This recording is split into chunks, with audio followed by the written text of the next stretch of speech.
Actor Jussie Smollett speaking out for the first time after an apparent hate crime attack on him on Tuesday night in Chicago.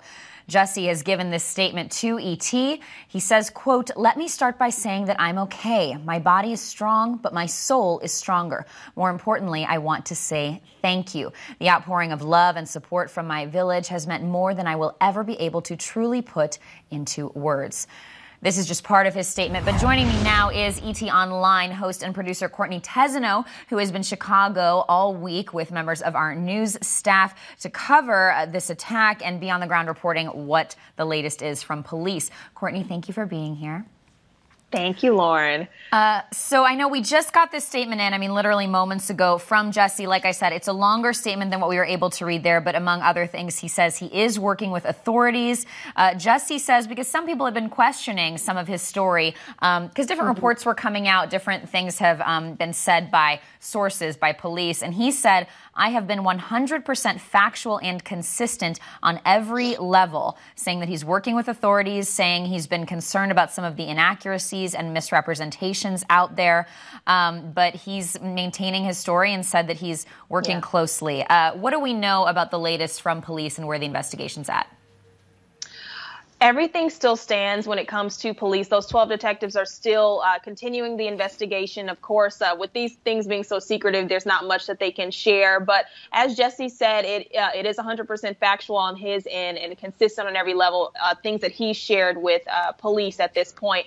What I love from this statement, the hashtag Justice for Jussie has been going around. And one thing that he talks about is how this is not an isolated incident for him, that this happens every single day for his sisters, brothers, and non-gender conforming siblings daily. And these are cowardly attacks that are happening. So I love just hearing that Jussie still believes that justice will be served. And Lauren, it seems really likely that he's going to address the attack at his concert on Saturday in Los Angeles. So it'll be exciting to see some of those inaccuracies that he said he hopes to address and deep frustrations that he's referring to.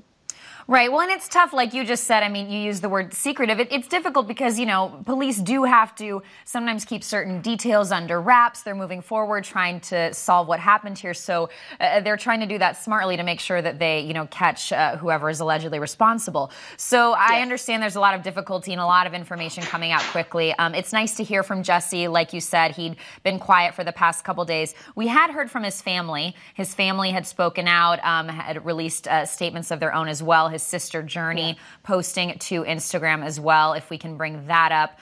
And where do we know? What do we know about? Oh, here we're bringing that up now. A photo there, and she wrote a long statement. But among her words, she said, "Because there's a light in him that cannot be dimmed. Because we are a family of joyful warriors, we will not let this get the best of us." So his family really throwing all of their support behind him, saying they believe him wholeheartedly and are supporting him.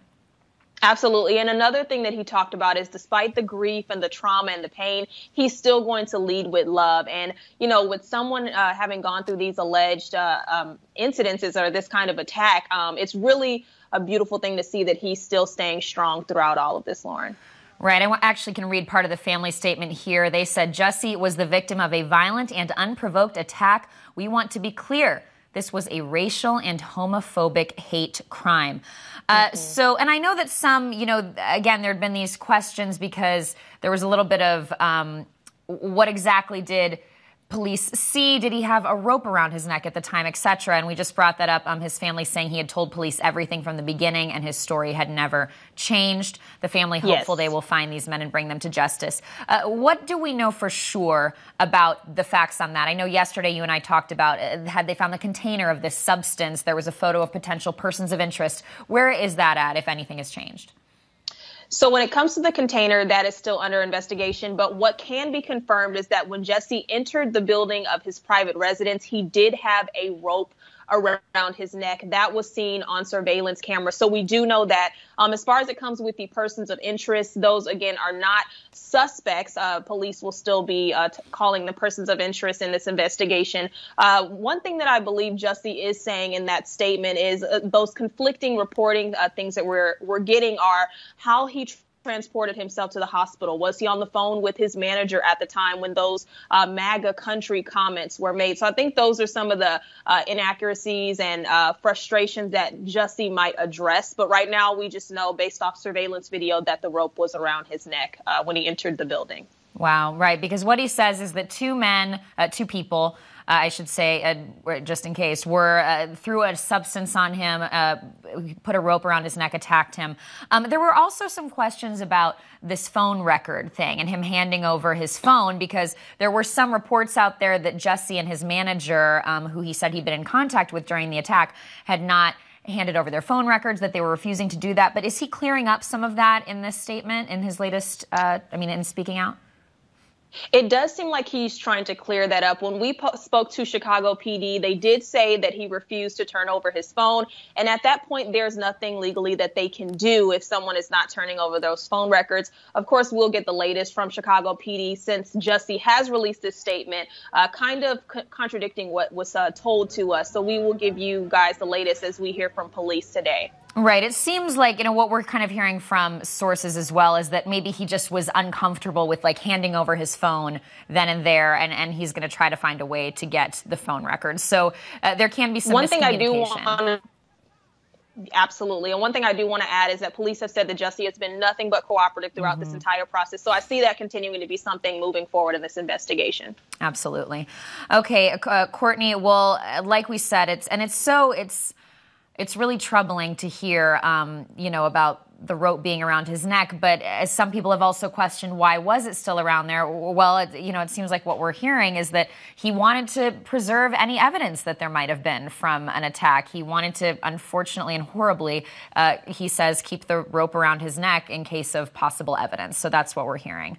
And that rope has been taken into custody by police. So hopefully they will get some DNA or something at some point. But again, that's all in the investigation, and we're going to let Chicago PD handle that.